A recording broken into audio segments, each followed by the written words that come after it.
Так, ассалаумағалейкум. Сіздермен бірге Нұреке лайф арнасы. Дұрыс, Нұреке лайф арнасы. Мен бұрындары Нұрасыл лайф арнасы деп жүрген екенмін. Жарайды. Жалпы бүгін не істейміз? Бүгін 24 сағат бойы паркур үйренуге тұрсақ, яғни кое-какие там элементы хочу изучать деп орысша сөйлеп кетсек. Қысқасы кеттік. Паркур или заценить, что я могу. Паркур деген қысқаша айтқанда керемет кедергілерді на изи өту кәдімгідей. Болмаса пробел. Паркурмен ең алғаш танысқанда мен әлі 5 жаста едім, яғни әлші болатын. Сол кезде мен, бір гараждан екінші гаражға секіріп жүріп, өзгелердің шипырларын сындырып алдым, и сөйтіп қашып кеттім ғой, Мен қорқытым, негізі бұл үшін таяқ жеймін деп, бірақ та енді по-любому мен бұл нәрсеге қайтадан жолықтым. Так что все нормально. Так, паркурда бізге ең маңызды нәрсе ол осы стол болады. Яғни стол бетінен алып тастап, одан кейін оны орнына қойып, орналастырамыз да, сосын осыдан секіріп біраз жаттығулар жасаймыз. Дауыс тұрып далаға аттану керек. Есіме түсіп тұрғанда мен бұны жасап алайын. Яғни әрбір видеода разминка жасауды ұмытып кете берем. Сондықтан разминка жасап алайын бақшы. Есіме түскен разминканың бәрін жасаймын, яғни бокс. Барлығын араластырып, холды да бұрғадық, секірдік те, басқасында жасадық, әйтеуір денені қыздырудың амалын барлығын жасадық, қарастырдық.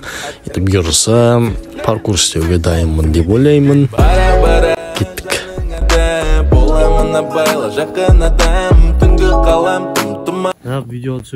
Бұл трюктің аты shoulder roll деп аталады. Бұл трюктің мақсаты жалпы биіктіктен секірген кезде басымыз жерге қайырып қалмас үшін. Егер де саған басың керек болса, оны міндетті түрде оны жасау керек та, Мұны жасау үшін жаңағы міне көріп тұрғаныңыздай басты жерге тигізбей қолды тірейміз.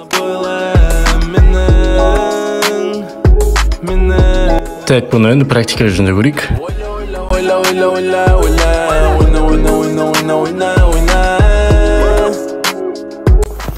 Не болса да енді төбесіне секірем. Кеттік. Шынымды айтайын, біраз ашкавать еттім, яғни қорықтым.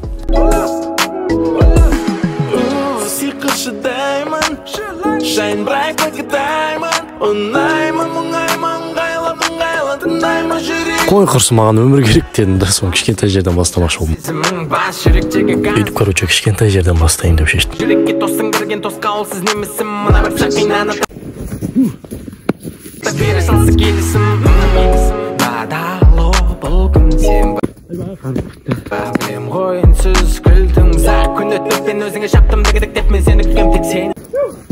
Енді үлкенне секіре берсе болады. Бара-бара жаныңада боламын абайла жақын адам, түнгі қалам тұман.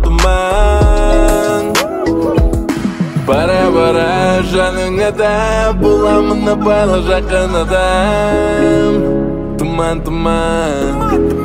Сен мені ойла, жанымды бойла.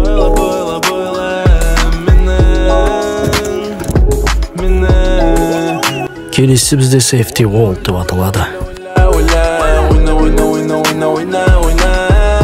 Как обычно, ең бірінші қолды қоямыз, содан кейін аяғымызды қоямыз, сөйтеміз да екінші аяқпен басып секіріп өтіп кетеміз.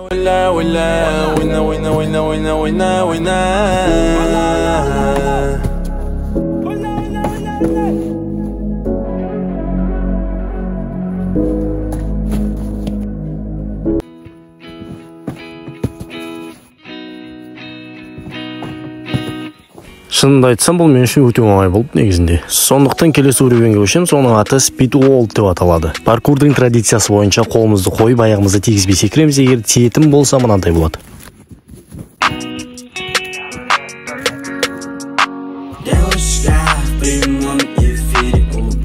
Так, бұны да орындадық десе де болады, енді келесі практикаға көшеміз.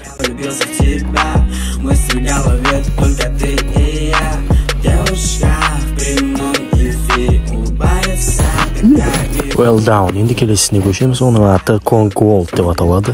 Бұл маған не үшін керек? Жарайды, бәрібір.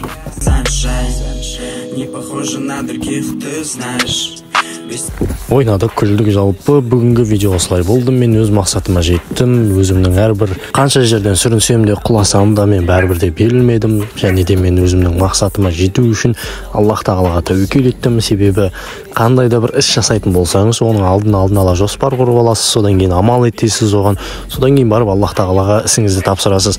Бұл нағыз сіздің тәуекел етуіңіз болып табылады. Сондықтан да тәуекел етерде ешқашан ештеңеден қорықпаңыз, алдыға қарай баса беріңіз. Сізге айтарым осы. Жалпы мен сіздерге тек қана кеңес бере аламын, яғни ешқандай да ақыл айтатындай ондай бір жоғарғы деңгейге де жетпеген адаммын, ондай бір жасқа да жетпегенмін. Сондықтан да сіздерге кеңесім сол. Жалпы аман болыңыздар, сау болыңыздар.